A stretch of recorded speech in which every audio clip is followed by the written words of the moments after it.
അടുത്തൊരു മുൻപേടെ എല്ലാ മാന്യ പ്രേക്ഷകർക്കും പുതിയൊരു എപ്പിസോഡിന്റെ കഥയിലേക്ക് സ്വാഗതം.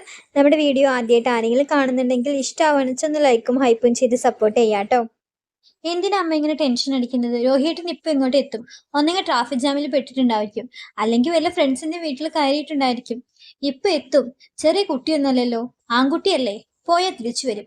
ഇത്ര ടെൻഷൻ അടിക്കേണ്ട ആവശ്യമൊന്നുമില്ല. ഓ, നിനക്കതൊക്കെ പറയാം. അവൻ എവിടേക്ക് പോയതാ? ആ എറണാകുളത്തേക്ക് ആ ഉരുമ്പെട്ടുകളെ കാണാൻ പോയതല്ലേ? എല്ലാവരും അച്ഛനും മക്കളും ഒക്കെ കണക്കാ. എല്ലാവരും ഒത്തുചേർന്ന് എന്നെ തോൽപ്പിക്കാനുള്ള പരിപാടിയാ. ഒരെണ്ണത്തിന് എങ്ങനെയോ പറഞ്ഞയച്ചപ്പോ അടുത്ത ഒരെണ്ണത്തിന് ഈ വീട്ടിൽ കയറ്റാനുള്ള പരിപാടിയും കൊണ്ട് ഇറങ്ങിയിരിക്കുക അവൻ, അല്ലേ? അമ്മ എന്തിനാ അങ്ങനെയൊക്കെ വിചാരിക്കുന്നത്? രേവതി ചേച്ചി നല്ല ചേച്ചിയാ. അലിനി ചേച്ചി പോലെ നല്ല സ്വഭാവാ. പിന്നെ ഇപ്പൊ എന്താ? രോഹിയേട്ടന് രേവതി ചേച്ചിനെ ഇഷ്ടപ്പെട്ടു വെച്ചാൽ അമ്മയ്ക്ക് കൊറ്റൊന്നും പറയാൻ പറ്റില്ല. രോഹിയേട്ടന്റെ ജീവിതമാണ്. രോഹിയേട്ടന് എങ്ങനെ ജീവിക്കണം എന്ന് തീരുമാനിക്കേണ്ടത് രോഹിയേട്ടനാണ്, അല്ലാതെ അമ്മയല്ല. നിർത്തിരി. ചെറിയ വായിൽ വലിയ വർത്താനം പറയണ്ട. എല്ലാവരും ഒരേപോലെയാ, എനിക്കറിയാം. നിങ്ങളെയൊക്കെ ഇത്ര വളർത്തി വലുതാക്കാമെങ്കിൽ നിങ്ങളുടെ ജീവിതം എങ്ങനെയാവണമെന്ന് തീരുമാനിക്കാനും എനിക്കറിയാം. നിങ്ങളൊന്നും പെട്ടെന്ന് ആകാശത്ത് പൊട്ടി മുളച്ചതൊന്നല്ലല്ലോ. 10 മാസം വയറ്റിലിട്ട് പ്രസവവേദന നല്ലോണം സഹിച്ചിട്ട് തന്നെ നിങ്ങളെയൊക്കെ പ്രസവിച്ചിരിക്കുന്നത്. അപ്പൊ നിങ്ങളൊക്കെ എങ്ങനെയൊക്കെ ആവണം എന്ന് തീരുമാനിക്കാനുള്ള അവകാശവും അധികാരവും എനിക്കുണ്ട്. എന്നെ ധിക്കരിച്ച് വേറെ എന്തെങ്കിലും ആണ് നിങ്ങളുടെയൊക്കെ പരിപാടിയെങ്കിൽ കൊന്നുകളയും എല്ലാത്തിനും. മനസ്സിലായോ? വന്ന കൃഷ്ണമോളെ, വെറുതെ അമ്മയോട് തർക്കിച്ചാലേ നമ്മുടെ വായിൽ വെള്ളം വെച്ചു. പിന്നെ നമുക്ക് ദേഷ്യം വരുള്ളൂ. എനിക്കിതൊന്നും കേട്ടോണ്ടിരിക്കാൻ വയ്യ. രോഹിയേട്ടൻ പോയ ഇങ്ങോട്ട് വരും. പറഞ്ഞിട്ടല്ലേ പോയത്? അമ്മയോട് പറഞ്ഞിട്ടില്ലെങ്കിലും അച്ഛനോട് പറഞ്ഞ അനുവാദം മേടിച്ചിട്ടായിരിക്കും രോഹിയേട്ടൻ പോയിട്ടുണ്ടായിരിക്കുക. ഇത്ര ദൂരത്തേക്ക് രോഹിയേട്ടൻ ആരോടും പറയാതെ പോവില്ല. നീ വന്നേ, നമുക്ക് പോയി കിടക്കാം.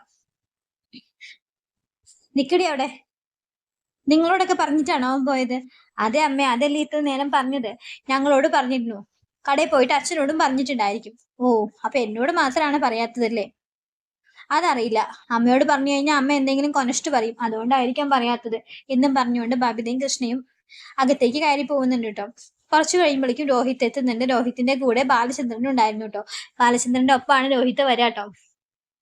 ബാലചന്ദ്രൻ ഒന്നും മൈൻഡ് ചെയ്യാതെ മുകളിലേക്ക് കയറി പോകാൻ നിൽക്കുന്നതും ബാലചന്ദ്രനും കൂടി ഒന്നും മൈൻഡ് ചെയ്യാതെ മുകളിലേക്ക് കയറി ചെല്ലാൻ നിൽക്കുമ്പോൾ വൈജയന്തി പറയുന്നുണ്ട്, ഞാനൊരാൾ ഇവിടെ ഇങ്ങനെ നിൽക്കുന്നത് നിനക്ക് കാണാനില്ലടാ. നീ എപ്പോ ഇവിടുന്ന് പോയതാ കോളേജിലേക്കാന്നും പറഞ്ഞിട്ട് ഇപ്പൊ എത്ര സമയം? 9 മണി. ഇത്ര നേരം നീ എവിടെയായിരുന്നു? എന്താ ഏതാ എന്നറിയാതെ ഇവിടെ ഒരാൾ ടെൻഷൻ അടിച്ചിരിക്കുന്നുണ്ടെന്ന് നിനക്ക് അറിയൂ? അതെങ്ങനെ?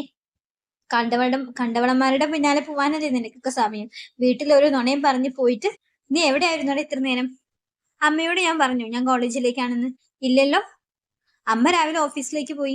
ഞാൻ ഈ കോളേജിലേക്കാണ് പോയതെന്ന് അമ്മ വിചാരിച്ചു. ഞാൻ ഇവിടെ പറയേണ്ടവരോടൊക്കെ പറഞ്ഞിട്ട് തന്നെയാണ് പോയത്. ഞാൻ എറണാകുളത്ത് രേവതി കുട്ടീനെ കാണാൻ പോയതാണ്. ഞാൻ ബബിതോടും കൃഷ്ണയോടും പറഞ്ഞു.